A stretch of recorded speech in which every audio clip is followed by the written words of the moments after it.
Hello friends, welcome to Vishnu IAS academy. Myself Naveen.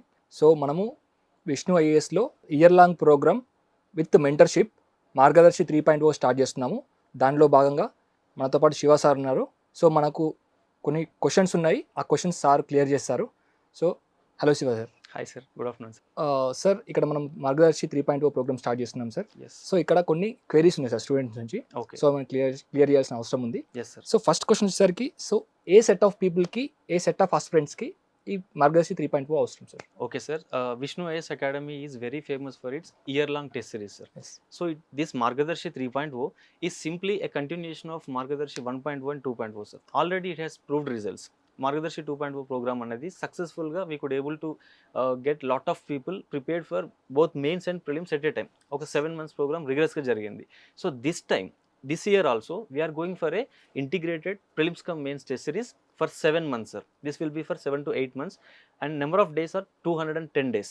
We are starting this on June 15th this month, June 15th 2026, and the last day of Margadarshi will be on January 10th sir approximately. So ఇది మీరు అడిగిన question, ఏ ఆస్పిరెంట్స్కి చాలా suitable program అనేది. Generally there are 2 sets of aspirants ఉంటారు sir. ఒకటి, ఇప్పుడు ప్రిలిమ్స్ రాసిన వాళ్ళు, ఈ ఇయర్ ప్రిలిమ్స్ రాశారు, they are waiting for the result. ఈ వీక్ మోస్ట్లీ వస్తుంది రిజల్ట్, ఈ వీక్ ఎండింగ్ కల్లా రావచ్చు. ఒకవేళ ఇఫ్ ఎట్ ఆల్ ప్రిలిమ్స్ కనుక క్లియర్ అవ్వకపోతే, బై ఛాన్స్ ఏదైనా ఒక బౌండరీలో కనుక మిస్ అయితే మార్క్స్, ఇలాంటి పీపుల్కి ఏంటంటే ఆల్రెడీ నాలెడ్జ్ ఉన్నట్టే సార్. ఒక 75+ మార్క్స్ వస్తున్నాయి, అరౌండ్ 65+ వస్తున్నాయి అంటే దే హ్యావ్ ఎక్సలెంట్ నాలెడ్జ్ అని అర్థం. కానీ ఎక్కడ మిస్ అయి ఉంటుంది? ఏదో చిన్న ఎగ్జామినేషన్ స్కిల్, ఆ ఓరియంటేషన్లో మిస్ అయి ఉంటుంది. ఆ ఎంసీక్యూ సాల్వ్ చేయడం దగ్గర కానీ, కరెంట్ అఫైర్స్ రివిజన్ చేయడం దగ్గర కానీ, సీసాట్ దగ్గర కానీ అయి ఉంటుంది. సో ఇప్పుడు these are the first set of people. Already ఒక అటెంప్ట్ ఇచ్చిన వాళ్ళు కానీ, ఆల్రెడీ బేసిక్స్ కంప్లీట్ చేసుకొని right no they are lacking the examination skills. So అలాంటి వాళ్ళ కోసం rigorous test series approach sir ఇది మార్గదర్శి 3.0. సో ఒక 210 days మనం ఏం చేస్తామంటే వాళ్ళని చదివిన దాన్నే మళ్ళీ రివైజ్ చేయించి, ఎవ్రీడే మనం టార్గెట్స్ ఇస్తాం, మళ్ళీ రివైజ్ చేయించి ప్రతిరోజు ఒక టెస్ట్ పెడతాం. మెయిన్స్ మనం టెస్ట్ పెడతాం, ప్రతి వీకెండ్ ఒక ప్రిలిమ్స్ టెస్ట్ పెడతాం. So it's like A revision approach, simply to say. So Margadarsi programme అనేది first set of people veterans అని చెప్పొచ్చు, ఆల్రెడీ బేసిక్ నాలెడ్జ్ ఉన్న వాళ్ళు. సెకండ్ సెట్ ఆఫ్ పీపుల్ ఎవరైనా అంటే డిగ్రీ ప్లస్ ఐఏఎస్ అని, ఇంటర్ ప్లస్ ఐఏఎస్ అని, ఇలాంటి కోర్సెస్ నుంచి పాస్ అవుట్ అయిన స్టూడెంట్స్ ఉంటారు కదా sir. They have all the foundation, excellent knowledge ఉంటుంది, and they have not given even 1 attempt, ఒక అటెంప్ట్ కూడా ఇవ్వలేదు. Next year maybe 2027 will be the first attempt for themselves.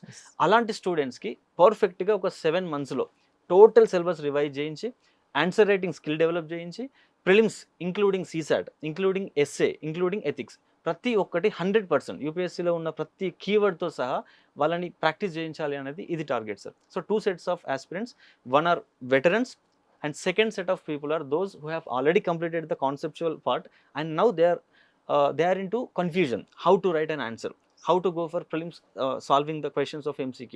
Such type of people are the main targeted audience here sir. వాళ్ళకి serve చేద్దాం అనేది ఒక thought. ఇప్పుడు sir యాక్చువల్గా ఇప్పుడు 2026లో మనకు prelims paper different from before 25. Yes sir. So ఇప్పుడు మనకు క్వశ్చన్స్ ఉంటాయి కదా సార్.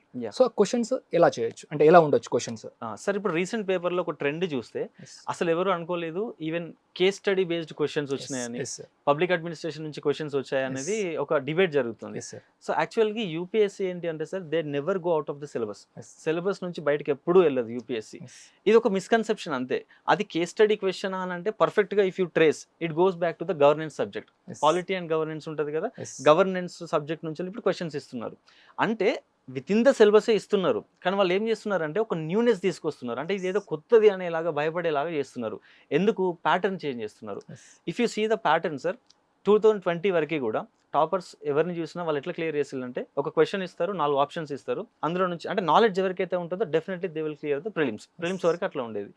21-22కి వచ్చేసరికి ఫస్ట్ టైం ఈ ఎలిమినేషన్ అనే ఒక కాన్సెప్ట్ ఉండేది అప్పట్లో, చాలా ఫేమస్ ఉండే అప్పుడు. ఎలిమినేషన్ అంటే 1 and 2, 2 and 3, దాంట్లో ఒక స్టేట్మెంట్ మనం ఎలిమినేట్ చేస్తే మొత్తం ఆప్షన్ ని somehow we could able to find out. After that how many questions? Next 2023 was the toughest paper prelims లో. సో అప్పుడు ఫస్ట్ టైం ఏమైంది, how many statements are correct అన్నాడు. సో నీకు 4 స్టేట్మెంట్స్ మీద ఖచ్చితంగా నాలెడ్జ్ ఉండాలి. ఈవెన్ అది కూడా కాదు, 25-26కి వచ్చేసరికి 3 మన జనరల్గా how many pairs are correct అని అన్నప్పుడు జనరల్ column 1 column 2 ఉంటుంది. 2025 పేపర్లో చూస్తే మీరు 3 columns ఇచ్చారు. ఫాలోయింగ్ చూస్తే how many pairs are correct అని అడగడం, మ్యాచ్ ద ఫాలోయింగ్, అది 3 columns ఇచ్చి అడగడం. ఇది new pattern. And coming to the 2026 pattern, completely different. Me outdated preparation తోటి ఓన్లీ కాన్సెప్ట్ చదివిపోతాను నేను అంటే కుదరదు. ఆప్షన్స్‌లలో కూడా మనకి ప్రాక్టీసింగ్ ఉండాలి సార్. ఏం చేసిండంటే 3 స్టేట్మెంట్స్ ఇచ్చిండు. స్టేట్మెంట్ 1, 2, 3 అని ఇచ్చిండు. స్టేట్మెంట్ 1కి స్టేట్మెంట్ 2కి ఒకప్పుడు ఫ్యాక్టా కాదా అని అడిగేది. ఇప్పుడు అది కాదు. 2 ఫ్యాక్ట్స్ అవ్వచ్చు స్టేట్మెంట్స్. కానీ రిలేషన్ ఉందా అని అడుగుతున్నాడు. అంటే lot of subjectivity is coming into the prelims అన్నాను. ఆబ్జెక్టివ్ పేపరే, బట్ దాంట్లో సబ్జెక్టివిటీ అనేది వస్తున్నది. సో ఇలాంటి అన్నిటిని దృష్టిలో పెట్టుకొని మనం మార్గదర్శి ప్రోగ్రామ్లో ఏం చేస్తున్నామంటే సార్, ఎవ్రీ వీక్ మనం తర్వాత డిస్కస్ చేద్దాం ఎగ్జాక్ట్లీ డే వైజ్ ఎట్లా ఉంటుంది అనేది. బట్ ఎవ్రీ వీక్ మనం ఇచ్చే ప్రిలిమ్స్ క్వశ్చన్స్లలో ఈ న్యూ ప్యాటర్న్ ఇంక్లూడ్ చేయాలి అనేది మన టార్గెట్ సార్. పిల్లలందరికీ కూడా they have to accustom to this pattern, ఈ న్యూ చేంజెస్ అన్నిటికీ మనం ఈ ట్రెండ్ని అనాలిసిస్ చేస్తూ కొత్త ప్యాటర్న్ ని కూడా మనం కొన్ని కూడా ట్రై చేయొచ్చు. సో ఆ రీసెర్చ్ అనేది మన టీం చేస్తున్నది sir. So that's the idea. ఈ కొత్త ప్యాటర్న్ ఏదైతే ఉందో 100% స్టూడెంట్స్కి ఫెమిలియర్ చేయాలి అనేది విష్ణు ఐఏఎస్ యొక్క goal sir. So coming to main sir, so మెయిన్స్లో క్వశ్చన్స్ ఎలా ఉంటాయి అండ్ దానికి మోడల్ ఆన్సర్స్ ఇస్తామా, సినాప్సిస్ ఇస్తామా? మార్గదర్శి ప్రోగ్రామ్, మన మార్గదర్శి ప్రోగ్రామ్ ఉంది కదా సార్, ఇందులో మెయిన్స్ క్వశ్చన్స్ ఇస్తాం కదా, మెయిన్స్ క్వశ్చన్స్ ఎలా ఉంటాయి? సో మోడల్ ఆన్సర్స్ ఇస్తాం కదా, అవి ఎలా ఉంటాయి, అవి ఎలా ఉండబోతున్నాయి? Okay sir, coming to the Margadarsi 3.0 schedule. ఈ షెడ్యూల్ ఎట్లా డిజైన్ చేసామంటే, లెటస్ సే ఒక 1 వీక్ తీసుకుందాం, మండే నుంచి సండే వరకు. సో మండే నుంచి ఫ్రైడే వరకు sir 5 days we'll give you day wise schedule ఉంటుంది, వాళ్ళకి టార్గెట్ ఉంటుంది. ఆ డే రోజు వాళ్ళు ఏం చేయాలి, ఆ డే అంతా కూడా చదువుతారు, కాన్సెప్ట్ చదువుతారు. Every day we give them 2 questions, 2 mains questions ఇస్తాం. ఆ చాప్టర్స్ నుంచి they have to right 15 marker question, 20 marker question. So every day వాళ్ళకి రైటింగ్ స్కిల్. ఈ రైటింగ్ అనేది సార్ ఎట్లుంటుందంటే 1 week ఒకసారి రాస్తా, 10 రోజులకు ఒకసారి రాస్తానంటే దాంట్లో ఉన్న కంటిన్యూటీ, ఆ ఇంప్రూవ్మెంట్ అనేది రాదు.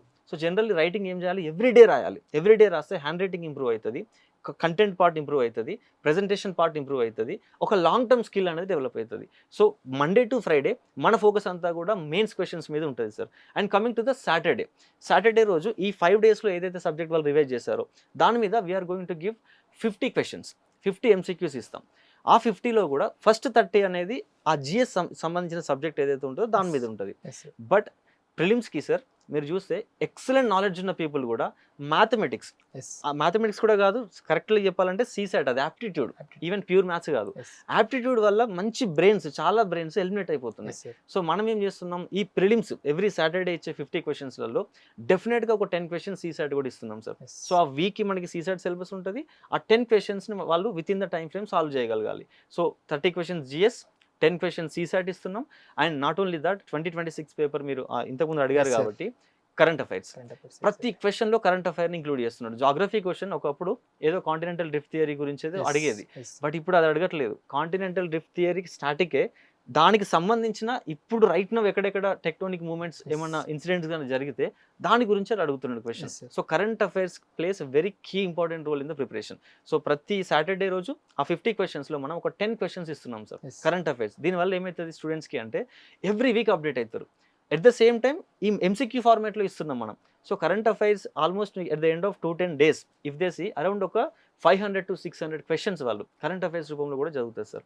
ఇది సాటర్డే రోజు అప్రోచ్, అంటే prelims, completely prelims approach. Coming to the Sunday, what we give them is 10 questions ఇస్తాం.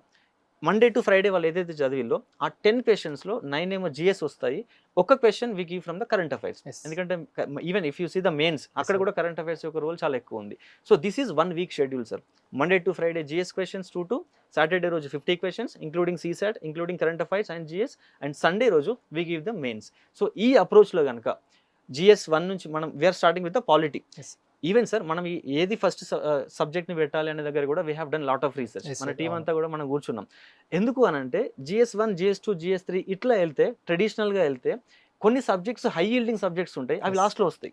సో ప్రిపరేషన్ ప్రిలిమ్స్ దగ్గరికి వచ్చేసరికి వాళ్ళ ప్రెషర్లో కాన్సెప్చువల్ క్లారిటీ మిస్ అవుతారు. సో దాన్ని మనం దృష్టిలో పెట్టుకొని షెడ్యూల్ని మొత్తం ఇప్పుడు కంప్లీట్గా రీవ్యామ్ చేసినాం మనం మార్గదర్శి 3.0లో. So first we are starting with the high yielding areas. So పాలిటీతో స్టార్ట్ చేస్తున్నాం. Like this polity, after that history వస్తుంది, అంటే మేజర్ సబ్జెక్ట్స్లలో. హిస్టరీ తర్వాత we go to economy, then geography, then environment, then science and technology, and లాస్ట్లో మనకి GS4 సంబంధించిన ethics వరకు కూడా ఇంక్లూడింగ్ ఎస్ఏస్. లాస్ట్లో వీఆర్ ఇంక్లూడింగ్ ఒక 1 week మొత్తం ఓన్లీ ఫర్ ఎస్ఏస్కి పెడుతున్నాం. అది కాకుండా ఎవ్రీ వీక్లో మండే రోజు మనం 3 essays ఇస్తాము, సండే వరకు they will prepare the content, దానికి కూడా ఇన్స్ట్రక్షన్స్ ఇస్తాం ఎట్లా కంటెంట్ ప్రిపేర్ చేయాలి. సెల్ఫ్గా ఎస్ఏ స్కిల్ అనేది ఒక సెల్ఫ్ ఇంట్రోస్పెక్షన్ చేసుకోవాల్సిన స్కిల్ అది. సో దాన్ని డెవలప్ చేయడానికి ప్రతి 2 weeksకి సార్, ప్రతి 2 weeksకి we are going to give them 1 essay. So this is the approach. Academically speaking it's like a beautiful enriching program. ప్రతి keyword of the mains cover అవుతుంది in MCQ format, in mains answer writing format. So this is basically the 210 days of the Margadarshi 3.0 program, sir. So mains, coming to the model answers. Yes. మీరు అడిగారు కదా, Yes. Model answers they play very important role, because మనం ఏం రాసినాం, ఏం రాస్తే మనకి highest score వస్తుంది. Yes. There are 3 types of questions ఉంటాయి sir. 10 marker questions, 15 marker questions, 20 marker questions. 10 మార్కర్కి ఇంట్రో ఎట్లా రాయాలి, 15 మార్కర్కి same question but intro different ఉంటుంది. ఆ డిఫరెన్సెస్ ఏందో వాళ్ళకి అర్థం కావాలంటే ఈ మోడల్ ఆన్సర్ అనేది చాలా ప్రయారిటీ ఉండాలి. సో మనం ఏం చేస్తున్నామనంటే మోడల్ ఆన్సర్కి we have a objective criteria, ఒక 5-6 ఇంపార్టెంట్ పాయింట్స్ మనం పెట్టుకున్నాం. ఫర్ ఎగ్జాంపుల్, ఇంట్రడక్షన్లో first key demands of the question ఏదైతే ఉన్నదో విత్ ఇన్ 2 to 3 లైన్స్ మనం అడ్రస్ చేయగలగాలి. ఒక కరెంట్ అఫైర్ డేటా పాయింట్తో కానీ, లేదా ఒక కోడ్తో కానీ, ఒక గవర్నమెంట్ రిపోర్ట్తో కానీ, something of that kind. Depends on the question, ఆ డిమాండ్ ఆఫ్ ద క్వశ్చన్ బట్టి ఉంటుంది. ఫర్ ఎగ్జాంపుల్, మనం హిస్టరీ రాసేటప్పుడు హిస్టరీలో పెద్దగా కరెంట్ అఫైర్స్ ఉండకపోవచ్చు. అప్పుడు ఏం చేస్తాం, మనం హిస్టరీలో టైం లైన్ మెథడ్తో పోతాం. ఏ టైం లైన్లో ఏం జరిగింది, ఏ ఇంపార్టెంట్ డెవలప్మెంట్, అడ్మినిస్ట్రేషన్లో డెవలప్మెంట్ ఏమొచ్చింది, అది ఒక జస్ట్ 1-2 లైన్స్లో మనం సమ్మరైజ్ చేయడం. అట్లా మోడల్ ఆన్సర్లో ఒక 6 క్రైటీరియా పెట్టుకున్నాం మనం. ఇంట్రోలో ఎట్లా చేయాలి, body dividing it into sub headings, and every sub heading కూడా ఎట్లా ఉండాలి, each should have 1 analytical point and 1 data point. ఒక సబ్స్టాన్షియేషన్ ప్రతి పాయింట్లో ఉండాలి, including the diagrams. Diagrams play very key role, because 1 mark sir, UPSC marking pattern చూస్తే ఒక 1 mark only for డయాగ్రామ్స్కే ఉంటుంది. ఎక్సలెంట్గా మనం ఇప్పటి నుంచే కనుక ప్రతి టాపిక్ మీద డయాగ్రామ్స్ వాళ్ళకి ప్రాక్టీస్ చేపిస్తే, స్కీమాటిక్ ఫ్లో చార్ట్స్ కానీ, డయాగ్రామ్స్ కానీ, ఈ లాంగ్ టర్మ్ అప్రోచ్ కాబట్టి డెఫినెట్గా by the end of this program జనవరి కల్లా they will develop excellent answer writing skills. So ఈ మోడల్ ఆన్సర్స్కి వీ హ్యావ్ ఏ క్రైటీరియా. ఆ క్రైటీరియాని 100% ఫాలో అయ్యి ఒక స్టాండర్డ్ ఆన్సర్ ఇవ్వాలి అనేది మన థాట్ ప్రాసెస్ సార్. సార్, ఇక్కడ మన నవే డేస్ ఏంటి అంటే చాలా ఇన్స్టిట్యూట్స్ టెస్ట్ సిరీస్ కండక్ట్ చేస్తున్నాయి సార్. ఎస్ఎస్ టెస్ట్ సిరీస్ కండక్ట్ చేస్తున్నాయి. ఓకే. సో మిగతా ఇన్స్టిట్యూట్కి అండ్ విష్ణు ఐఏఎస్ ఇన్స్టిట్యూట్కి ఆ టెస్ట్ సిరీస్కి డిఫరెన్స్ ఏముంది, మనం ఇచ్చే ఫీచర్స్ ఏంటి? So what are the unique Unique points. Margadarshi Yes. గురించి? ఓకే. సో జనరల్లీ వేరే ఇన్స్టిట్యూట్స్ అందరూ ఏం చెప్తున్నారు అని అంటే సార్, మెయిన్స్ టెస్ట్ సిరీస్ అంటారు. Yes. మెయిన్స్ టెస్ట్ సిరీస్ అన్నప్పుడు ఈవెన్ ప్రిలిమ్స్ కమ్ మెయిన్స్ అని కూడా Yes. అంటారు. They will focus only on GS1, GS2, GS3. Yes. ఏ ఇన్స్టిట్యూట్ కూడా GS4 ఎథిక్స్ మీద ఫోకస్ చేయట్లేదు. అండ్ ప్రాక్టికల్గా ఓపెన్గా చెప్తున్నాను నేను, ఇండియాలో ఐ థింక్ మనం కౌంట్ చేస్తే 1 or 2 ఇన్స్టిట్యూట్స్ కూడా దొరకవు ఎస్ఏ మీద ఫోకస్ చేసే ఇన్స్టిట్యూట్స్. Yes, sir. ఎందుకంటే ఈవెన్ నేను ఢిల్లీలో కూడా ఉన్నాను ప్రిపేర్ అయినప్పుడు, in my days also I have seen the mentors. Most of the faculty even they don't know exactly, most of the mentors essay skill ఎట్లా develop చేసుకోవాలి, ఎస్ఏకి ఎక్కడి నుంచి రిసోర్స్ తీసుకోవాలి, ఎట్లా ప్రిపేర్ కావాలి, దీని మీద ఎవరికి క్లారిటీ లేదు. సో మార్గదర్శి 3.0లో మనం యూనిక్నెస్ ఏంది అని అంటే, నెంబర్ 1 ఇంటిగ్రేషన్ ఆఫ్ సీసాట్ని పట్టించుకోరు. మెయిన్స్ అని చెప్పేసి సీసాట్ సెపరేట్ కోర్సులు పెట్టుకుంటారు. కానీ మనం ఏం చేస్తున్నాం, మార్గదర్శి ఈజ్ అన్ ఇంటిగ్రేటెడ్ ప్రోగ్రామ్. ఈ ఒక్క ప్రోగ్రాంలోనే మనం సీసాట్ కూడా ఇంక్లూడ్ చేస్తున్నాం. సో సీసాట్ స్కిల్స్ డెవలప్ అయితే, GS4కి ఎస్పెషల్గా ఒక 15 days పెడుతున్నాం మనం. ఓన్లీ టెస్ట్, అది ఓన్లీ టెస్ట్. సో 15 days మనం 250 మార్క్స్ ఎట్లా స్కోర్ చేయాలనే దాని మీద వర్క్ చేస్తాం. ఇది వేరే ఇన్స్టిట్యూట్స్ చాలా వరకు నెగ్లెక్ట్ చేస్తున్నారు. Ethics, integrity and aptitude. Coming to them, case studies. అసలు ఆ కేస్ స్టడీస్ని ఎట్లా సాల్వ్ చేయాలి, ఒక స్టేక్ హోల్డర్ అప్రోచ్ అంటే ఏంది, డిఫరెంట్ స్టేక్ హోల్డర్స్ ఎవరు ఉంటారు, ఒక ఆన్సర్ ఎట్లా రాయాలి, ఒక 25 మార్కర్ క్వశ్చన్ ఇచ్చినప్పుడు ఎట్లా రాయాలి అనేది ఎవరు పట్టించుకోవట్లేదు. 1, 2, 3 GS1 కథం మెయిన్స్ అయిపోయిందని చెప్తున్నారు. సో మన దాంట్లో ఏం చేస్తున్నాం, సీసాట్ ఇంక్లూడ్ చేస్తున్నాం, ఇంక్లూడింగ్ GS4 చేస్తున్నాం. And the brand thing this time, the most unique thing this time is the essay sir. ఎస్ఏకి we have a separate strategy. దాని గురించి we can discuss later. But the యూనిక్నెస్కి వచ్చేసరికి these are the 3 things we are including in it sir. And not only that, test discussions ఏ institute చేయట్లేదు. Test పెడుతున్నారు, ఒక PDF ఇస్తారు, దాన్ని అప్లోడ్ చేసేస్తారు, మోడల్ ఆన్సర్ ఇస్తారు, మా పని అయిపోయింది అనుకుంటారు. కానీ మనం ఏం చేస్తున్నాం, no, that's the half work done. What we have to give is, test అయిపోయిన తర్వాత ఆ 2 క్వశ్చన్స్కి ప్రాపర్ ఆన్సర్ ఏంది, ఏం రాస్తే మనకి హైయెస్ట్ మార్క్స్ వస్తాయి, ఆ కొంతమందికి సార్ ఆన్సర్ తెలుస్తుంది బట్ దాని మీనింగ్, కాన్సెప్చువల్ డెప్త్ అర్థం కాకపోవచ్చు. సో ఆ టెస్ట్ ఎక్స్ప్లెనేషన్ అనేది కాన్సెప్చువల్ బిల్డింగ్కి చాలా హెల్ప్ అవుతుంది. సో మనం ప్రతిరోజు దాన్ని ఒక రెస్పాన్సిబిలిటీ లాగా తీసుకొని 2 questions మీరు ఇక్కడికి వచ్చి రాస్తారు, అయిపోయిన వెంటనే within 20 minutes we will upload the test discussion session. అది ఆఫ్లైన్ వాళ్ళకి డైరెక్ట్గా ఉంటుంది, ఆన్లైన్ వాళ్ళకి విత్ ఇన్ 20 minutes మనం అప్లోడ్ చేస్తున్నాం sir. These are the unique things. So every day మనకి ఎవాల్యుయేషన్ ఉంటుంది, ఎవ్రీ డే మనకి ఫీడ్బ్యాక్ సెషన్స్ ఉంటాయి, మెంటర్స్తో 1-to-1 ఇంటరాక్షన్ ఉంటుంది, and along with them test discussions. And మనకు తెలిసిందే కదా విష్ణు సార్, సో మిగతా ఇన్స్టిట్యూట్స్లో చాలామంది హెడ్స్ ఎట్లా బిహేవ్ చేస్తారు అంటే డైరెక్టర్స్ అందరూ కూడా ఎలైట్గా బిహేవ్ చేస్తారు. అసలు స్టూడెంట్స్తో కలవాలంటే వాళ్ళు ఏదో పెద్ద సంథింగ్ ఒక ఆరా క్రియేట్ చేసుకుంటారు. కానీ విష్ణు సార్ దగ్గర మనం అందరికీ తెలుసు, yes sir. Right from the ఇప్పుడే జాయిన్ అయిన ఒక స్టూడెంట్ నుంచి కూడా లాస్ట్ 3-4 ఇయర్స్ బ్యాచ్ ఎప్పుడో ఉన్న ఒక స్టూడెంట్ వరకు కూడా కాంటాక్ట్ మెయింటైన్ చేస్తాడు. Yes. కంటిన్యూస్ ఆ పర్సనల్ ఇంటరాక్షన్ ఉంటుంది. ఎస్ సో విష్ణు సార్తో కంటిన్యూస్ ఆ ఎక్స్పీరియన్స్ షేర్ చేయడం, ఆ మెంటర్షిప్ ఫీడ్బ్యాక్ తీసుకోవడం, these are the unique things, unique features about the Margadarshi program sir. So మనకు ఇంతకుముందు ఎవల్యూషన్స్ ఉన్నారు కదా, Yeah. ఎవల్యూషన్స్ ఎలా ఉంటాయి, మెంటర్తో ఎలా ఇంటరాక్ట్ అవుతారు, మెంటర్స్ వల్ల యూజ్ ఏంటి అసలు ఫస్ట్ ఈ ప్రోగ్రామ్లో? సో చాలా ఇన్స్టిట్యూట్లో ఇప్పుడు మీరు అన్నట్టు చాలా ఇన్స్టిట్యూట్లో ఓన్లీ ఎవల్యూషన్ చేసి ఇచ్చేస్తారు, ఓకే బట్ మన దగ్గర మెంటర్షిప్ కూడా చేస్తున్నారు. Yeah. సో మెంటర్స్ వల్ల యూజ్ ఏంటి, మెంటర్స్ ఎవల్యూషన్స్ ఎలా చేస్తారు? ఓకే సార్, ఇప్పుడు ఏం చేసినా కానీ సార్ దెర్ ఆర్ 2 అప్రోచెస్ ఉంటాయి లైఫ్లో. Yes. ఒకటి ఎమోషనల్ అప్రోచ్ ఉంటుంది, Yes. ఒకటి లాజికల్ అప్రోచ్ ఉంటుంది.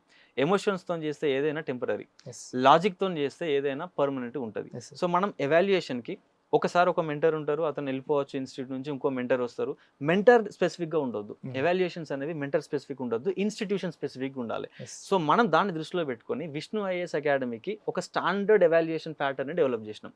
ఆ ప్లేస్లో రేపు నేను ఉండొచ్చు, నేను వెళ్ళిపోవచ్చు, మీరు ఉండొచ్చు, ఇంకొకరు ఉండొచ్చు, ఎవరు వచ్చినా ఆ స్టాండర్డ్స్ ప్రాక్టీస్ చేస్తారు. ఎస్ సో ఆ స్టాండర్డ్స్ ఏంటి, ఎవాల్యుయేషన్ స్టాండర్డ్స్ ఎట్లుంటాయి అంటే sir, first model answer is our first priority. నువ్వు ఎవాల్యుయేషన్ చేస్తున్నావు యాజ్ అ మెంటర్ అంటే నీకు ఎంతైనా నాలెడ్జ్ ఉండొచ్చు, but whatever the model answer that we are prepared by the content team, అది ఫస్ట్ సోర్స్ ఆఫ్ ఇన్ఫర్మేషన్ మనకి. Now coming to the intro, మీరు ఇంట్రోకి మార్క్స్ ఎన్ని వేయాలి అనే దగ్గర కొన్ని ఇన్స్టిట్యూట్లలో నేను చూసిన సార్, వాళ్ళకి బాగా నచ్చి ఒక మంచి ఫేవరెట్ సెంటెన్స్ ఏదైనా రాస్తే మార్క్స్ ఇష్టం వచ్చినట్టు వేస్తున్నారు. ఈ సబ్జెక్టివిటీ వస్తున్నది. సో మనం ఏం చేస్తున్నాం అని అంటే, ఒక ఇంట్రడక్షన్ అనేది ఆబ్జెక్టివ్ ఇంట్రడక్షన్లో ఎన్ని ఇంపార్టెంట్ కీవర్డ్స్ కవర్ కావాలి, ఆ డిమాండ్ ఆఫ్ ద క్వశ్చన్ని ప్రాపర్గా కవర్ చేసేలా లేదా, చేస్తే మ్యాక్సిమం ఎంత మార్క్స్ ఇవ్వాలి, ఇది ఇండివిజువల్ స్పెసిఫిక్గా ఉండకుండా మనం అకాడమిక్గా ఒక స్టాండర్డ్ డిజైన్ చేసినాం. What we do, 10 marker question ఉంటుంది, we will divide it into intro, body and conclusion. ఇంట్రోకి ఒక 10 మార్కర్లో మాక్సిమం 1 మార్క్ మాత్రమే ఇస్తారు, మాక్సిమం 1 మార్క్, యూపీఎస్సీ యొక్క స్టాండర్డ్స్ ఇవి. కంక్లూజన్కి 1 మార్క్ ఉంటుంది, అండ్ మిగతా బాడీకి 8 మార్క్స్ ఇస్తారు. ఆ 8 మార్క్స్ ఇవ్వడానికి బాడీలో you have to write at least 6 different points. So ఇది ఒక స్టాండర్డ్ ప్యాటర్న్. దాంట్లో key demands of the question address అయితే you should get at least that 8, బాడీలో 8 ఉంటే అట్లీస్ట్ ఒక 5 to 6 నీ స్టాండర్డ్ ఆఫ్ ది ఆన్సర్ని బట్టి, మ్యాచింగ్ ఆఫ్ కీవర్డ్స్ని బట్టి, కాన్సెప్చువల్ క్లారిటీని బట్టి ఆ ఆబ్జెక్టివ్ క్రైటీరియా తోటి మన మెంటర్స్ ఎవాల్యుయేషన్ చేస్తారు. అది కూడా కాదు, మనం ఏం చేస్తున్నాం, ఈ మెంటర్స్ ఎవాల్యుయేషన్ చేసిన తర్వాత మళ్ళీ chief mentor will again go through that evaluated copies. అక్కడ సెకండ్ లెవెల్ పెడుతున్నాం కదా sir, that is the uniqueness. So chief mentor ఎప్పుడైతే దాన్ని చేస్తున్నారో, మెంటర్స్ ఎవాల్యుయేషన్ చేసేటప్పుడు చాలా స్టాండర్డ్గా చేస్తారు. ఆ చీఫ్ మెంటర్ యొక్క ఎక్స్పీరియన్స్ని కూడా దాంట్లో ఇంక్లూడ్ చేస్తున్నారు కాబట్టి our evaluation pattern is objective in nature, individual specific కాదు. పర్ఫెక్ట్గా 15 మార్కర్కి మోడల్ ఆన్సర్ ఎట్లా ఉండాలి, మార్క్స్ డిస్ట్రిబ్యూషన్ ఎట్లా ఉండాలి, అండ్ 2 లెవెల్ ఎవాల్యుయేషన్ జరుగుతుంది మనకి. ఆల్మోస్ట్ టీజీపీఎస్సీలో కూడా 2 లెవెల్ ఎవాల్యుయేషన్ చేస్తారు మనకి. So I can tell that this is the best thing that we have integrated into this program sir. ఒక 2 లెవెల్ ఎవాల్యుయేషన్ ప్రాసెస్ మనకి జరుగుతుంది. కమింగ్ టు మెంటర్ యొక్క use అన్నారు మీరు, ఈ ప్రిపరేషన్లో మెంటర్ యూజ్ ఏంది అని అంటే, if you see the word mentor అంటే టెక్నికల్గా రూట్ వర్డ్ కూడా సార్, సంథింగ్ ఈజ్ అబౌట్ మైండ్కి సంబంధించిన ఒక రూట్ వర్డ్ అది. ఈ యూపీఎస్సీ జర్నీని నీకంటే ముందు ఈ దారిలో ఎవరైతే వెళ్ళి ఈ దారి ఎట్లుంటుందో తెలిసి, దాంట్లో ఉన్న ఏమంటారు ప్లస్ ఏమేమున్నాయి, నెగిటివ్స్ ఏమేమి ఉన్నాయి, సక్సెస్ అయిన వాళ్ళు ఎట్లున్నారు, సక్సెస్ కాని వాళ్ళు ఎట్లున్నారు, ఈ అనుభవం ఉంది కదా సార్ ఈ జర్నీలో. నీకంటే ముందు ఆల్రెడీ అనుభవించిన వాళ్ళు ఉంటారు కదా, వాళ్ళ మానసికంగా ఏదైతే అనుభవించిన ఎక్స్పీరియన్స్ ఉందో, నేర్చుకున్న నాలెడ్జ్ ఉందో, దాన్ని ఇప్పుడే జర్నీ మొదలు పెడుతున్న ఒక ఆస్పిరెంట్కి షేర్ చేయడమే మెంటర్షిప్ అని అంటాం. That's what in my personal experience. Mentorship అంటే నా దృష్టిలో నేను అట్లా చూస్తా. ఒక మెంటర్ రోల్ నాలెడ్జ్ ఇవ్వడం మాత్రమే కాదు సార్, నాలెడ్జ్ ఇస్తాడు ఆబ్వియస్లీ, కానీ ఈ జర్నీ ఎట్లుంటుందో చెప్పాలి ఆస్పిరెంట్కి. కొన్నిసార్లు లోస్ ఉంటాయి, కొన్నిసార్లు హైస్ ఉంటాయి. సబ్జెక్ట్ ఎంత నాలెడ్జ్ అని ఉండొచ్చు, ప్రెజెంటేషన్ చేసే దగ్గర కొన్ని మిస్టేక్స్ జరుగుతాయి, ఎక్సలెంట్గా రాస్తారు, హ్యాండ్ రైటింగ్ పట్టించుకోరు, కంటెంట్ సూపర్ ఉంటుంది, హ్యాండ్ రైటింగ్ పట్టించుకోరు. ఇది ఎవరికి తెలుస్తుంది, ఆల్రెడీ ఎగ్జామ్ రాసి హ్యాండ్ రైటింగ్ మంచిగా లేకుండా జస్ట్ ఒక 5 మార్క్స్తో 10 మార్క్స్తో మిస్ అయిన వాళ్ళకి తెలుస్తుంది ఆ ఇంపార్టెన్స్ ఏందనేది. మనం ఇప్పటి నుంచే చెప్తాం, నేను ఇది అనుభవించిన, ఇది నేను ఫెయిల్ అయిన, నువ్వు ఇక్కడ ఫెయిల్ కావద్దు అని కంటిన్యూస్గా ఎవ్రీడే మనం వాళ్ళకి మోటివేట్ చేస్తూ ఉంటాం. ఎవ్రీడే అకాడమిక్ ఫీడ్బ్యాక్స్ ఇస్తూ ఉంటాం. ఇక్కడ ఈ పాయింట్ ఇట్లా రాస్తే ఎక్స్ట్రీమ్ స్టేట్మెంట్, అది నీ ఐడియాలజీ అక్కడ బయటపడుతుంది. అంటే ఇన్సెక్యూరిటీస్ ఉంటాయి చాలామందికి, కానీ ఎక్స్ట్రీమ్ స్టేట్మెంట్స్ రాస్తే మనం ఏందో బయట పేపర్ మీద తెలుస్తుంది. ఇలాంటి థింగ్స్ని, అంటే ఏవైతే చేయాలి ఏవైతే చేయొద్దు, ఈ థింగ్స్ని ఒక ఆస్పిరెంట్కి పర్ఫెక్ట్గా క్లియర్ కమ్యూనికేషన్ చేయడం అనేది ఒక మెంటర్షిప్ యొక్క రోల్ సార్. దానికోసం మన దగ్గర మార్గదర్శి టీం, ఒక 6 మెంబర్ టీం ఉంది. Dedicated team.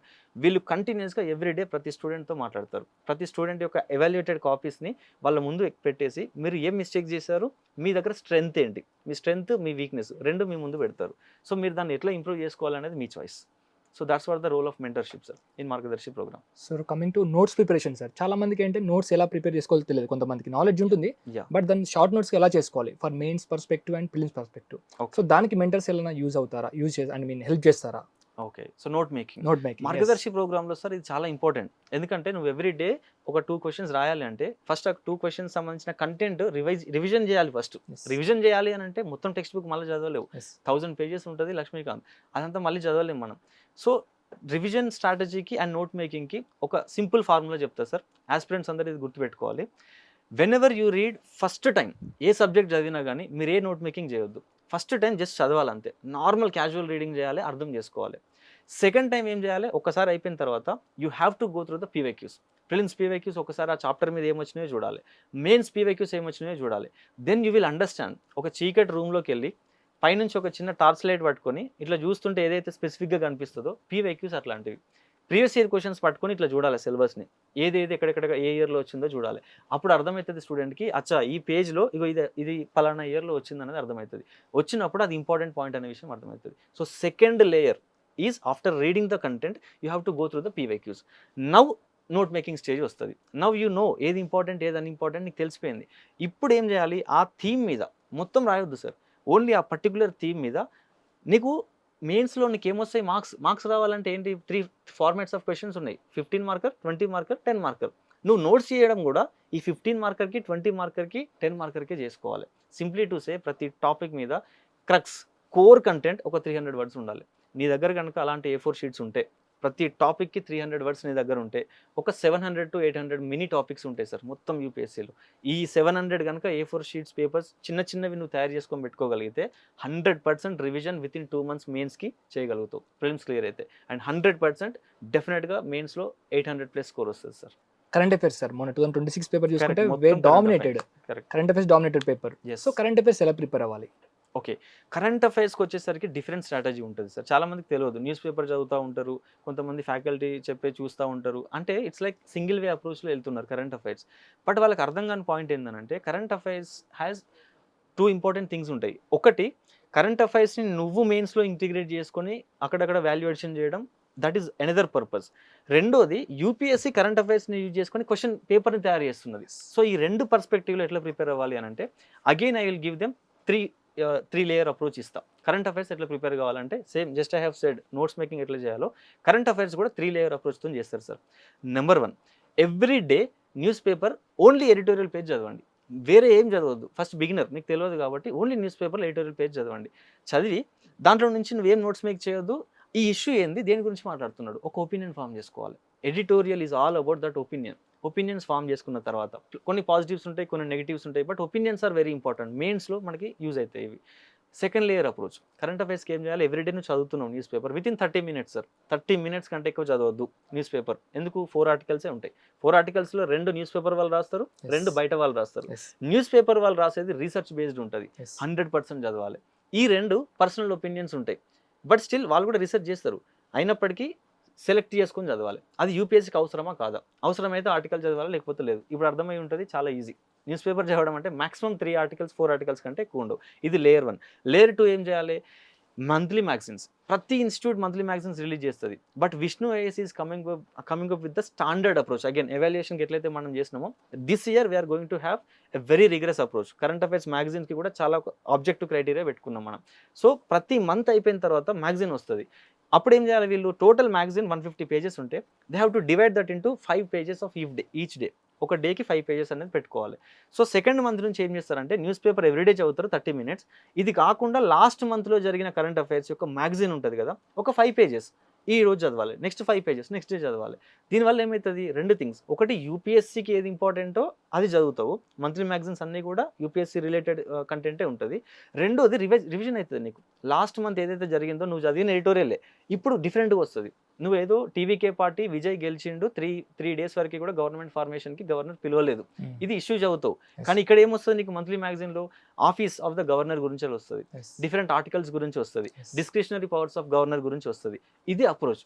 Now the aspirant will understand what is important, what is unimportant. ఇది సెకండ్ లేయర్ అప్రోచ్. ఇట్లా ఇయర్ మొత్తం చేయాలి. చేసిన తర్వాత బై ద ఏమంటారు జస్ట్ ఒక 2 months బిఫోర్ ద ప్రిలిమ్స్ అప్పుడు ఏం చేస్తారు అని అంటే most of the institute including the Vishnu IAS academy this time we are going to be perfectly very motivated sir. Current affairs లేకపోతే ప్రిపరేషన్ హాఫ్ కంప్లీట్ మాత్రమే. సో మనం ఏం చేస్తాం, ఇయర్లీ కంపైలేషన్స్ రిలీజ్ చేస్తాం. So third layer is yearly compilation subject wise. ఎన్వైరన్మెంట్లో last 1 yearలో ఏమొచ్చినాయి, species నుంచి మొదలు పెడితే డిఫరెంట్ యాక్ట్స్ వరకు, కన్వెన్షన్స్ వరకు, అట్లా ప్రతి సబ్జెక్ట్ వైజ్ కనుక 3 layer approach. Everyday news paper, every month monthly magazine and year ఎండ్లో కంపైలేషన్. ఈ 3 layer అప్రోచ్తో కనుక ఫాలో అయితే 100% కరెంట్ అఫైర్స్ ఎక్కడి నుంచి ఇచ్చినా, ఏ డైమెన్షన్లో ఇచ్చినా they can easily crack it. ఇప్పుడు కమింగ్ టు ఎస్ఏ సార్, మన మార్గదర్శి ప్రోగ్రామ్లో ఎస్ ఎస్ఏ ఎలా ఉండబోతుంది, ఓకే. ఎలా ప్రిపేర్ అవ్వాలి? సో మన GS1, GS2, GS4కి మనం నోట్స్ ప్రిపేర్ చేసుకుంటాము. Yeah. బట్ వాట్ అబౌట్ ఎస్ఏకి నోట్స్ ప్రిపేర్ చేసుకోవాలా, లేకపోతే మన మార్గదర్శి 3.0లో ఎస్ఏ అప్రోచ్ ఎలా ఉంటుంది? ఓకే, సో ఎస్ఐ గురించి ఆల్రెడీ నేను I have given the introduction. Yes, yes. Generally essay ఏం డిమాండ్ చేస్తుందో చెప్పాను నేను. I have made a video also. Recently we have release the video how to get 140+ in essay అని ఒక video కూడా ఉంది. సో దాంట్లో నేను డీటెయిల్గా డిస్కషన్ చేసిన, జస్ట్ ఒక బ్రీఫ్ చేస్తాను, లిటిల్ బ్రీఫ్ చేస్తాను. అక్కడ మార్గదర్శిలో ఎస్ఏ స్కిల్ని ఎట్లా డెవలప్ చేస్తున్నామంటే ఎవ్రీ 2 weeksకి ఒక ఎస్ఏ ఆస్పిరెంట్తో మనం రాపిస్తున్నాం. దానికంటే ముందు రాయిస్తే సరిపోదు మనది, just writing is not enough, we have to develop the skill. దానికోసం ఏం చేస్తున్నామంటే ప్రతి మండే రోజు వీక్ స్టార్ట్ అవ్వగానే we'll give them 3 essays, 3 essay topics ఇస్తాం. వాళ్ళు ఏం చేయాలి, మండే నుంచి ఫ్రైడే వరకు 5 different days ఉంటాయి. మండే వదిలేసేయండి, Tuesday, Wednesday, Thursday, Friday 4 days ఉంటాయి. ఈ 4 days కూడా ఆ 3 essaysకి సంబంధించిన 4 dimensions మీద వర్కౌట్ చేయాలి. ఫర్ ఎగ్జాంపుల్ ట్యూస్డే రోజు ఆ ఎస్సే సంబంధించిన పొలిటికల్ డైమెన్షన్ మీద దే విల్ డూ రీసెర్చ్. ఆ ఎస్ఏ గురించి పొలిటికల్ డైమెన్షన్లో ఎట్లా ఇంటర్ప్రిట్ చేయొచ్చు అని సెల్ఫ్ రీసెర్చ్ చేయాలి. మనం కంటెంట్ డంప్ చేస్తే రాదు సార్ ఎస్ఏ. నువ్వు ఎన్నెన్నో పేజెస్ కంటెంట్ రాదు, వాళ్ళతో ఓన్గా చేయాలి. మనం అకౌంటబిలిటీ ఫిక్స్ చేయాలి. రేపు మళ్ళీ ఇన్స్టిట్యూట్కి వచ్చిన తర్వాత where is your 150 word research work ఎక్కడ ఉంది అని మనం అడగాలి. సో ఇది ట్యూస్డే రోజు ఒక డైమెన్షన్, వెన్స్డే రోజు ఒక డైమెన్షన్, ఇలా 4 daysలో 5-6 different dimensionsతో కంటెంట్ ప్రిపేర్ చేపిస్తాం సార్. చేపించిన తర్వాత నెక్స్ట్ వీక్ సండే రోజు out of these 3 essays we'll ask them to write at least 1 essay. ఒక ఎస్సే పక్కా 2 weeksకి ఒకసారి వాళ్ళు రాయాలి. ఇట్లా చేసుకుంటూ వెళ్తే at the end of this program around ఒక 100 essays యొక్క కంటెంట్ వాళ్ళ దగ్గర ఉంటుంది అండ్ అరౌండ్ ఒక 30 essays ఇన్ లైవ్ వాళ్ళు రాస్తారు సార్ ఇన్స్టిట్యూట్లో.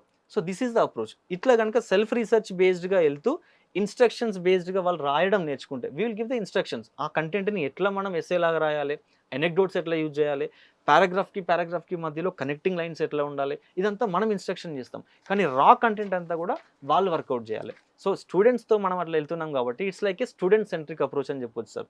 ఎస్ఏ అనేది సెల్ఫ్ సెంట్రిక్ అప్రోచ్తోనే పోవాలి. అట్లయితేనే నీ పర్సనాలిటీ డెవలప్ అవుతుంది, నీకు థాట్స్ ప్రాసెస్ చాలా ఎన్రిచ్ అవుతుంది, అది పేపర్ మీద కనిపిస్తుంది. డ్రామాలు చేస్తే గుర్తుపడుతుంది యూపీఎస్సీ, ఈజీగా గుర్తుపడుతుంది సార్. నువ్వు ఎంత రోట్ లెర్నింగ్ చేసినా గుర్తుపడుతుంది. ఎందుకంటే నువ్వు 5 minutes మాట్లాడితే యాక్ట్ చేస్తావు, 10 minutes మాట్లాడితే యాక్ట్ చేస్తావు, గంట సేపు మాట్లాడు నువ్వేందో అర్థమవుతుంది ఆబ్వియస్లీ కదా. సో ఎస్ఏ అట్లాంటిది.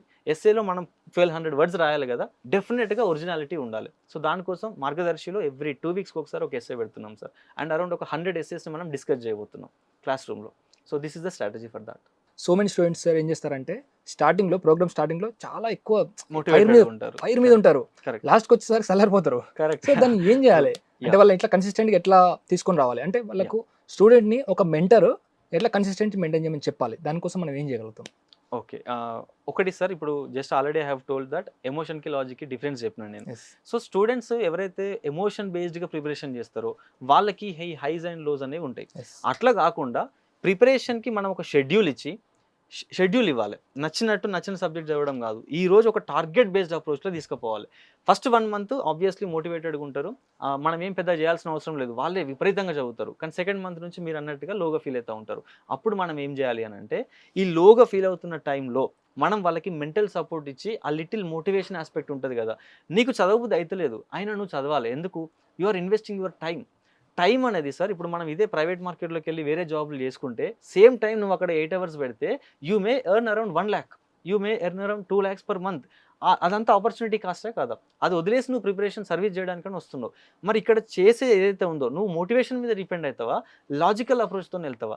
ఈ రియాలిటీ అర్థమయ్యేటట్టు చెప్పాలి స్టూడెంట్కి. రియాలిటీ ఏంది, నువ్వు వచ్చినావు ప్రిపరేషన్కి, వచ్చినప్పుడు 100% ఇవ్వాలి. ఈ 100% ఇవ్వడం ఎందుకు ఇవ్వాలి అనే ఆస్పెక్ట్ని మెంటర్షిప్ అనే సెషన్స్ ద్వారా మనం ఆ రియాలిటీని చెప్తాం వాళ్ళకి. రియాలిటీ చెప్పినప్పుడు ఏ మనిషి అయినా మారుతాడు సార్.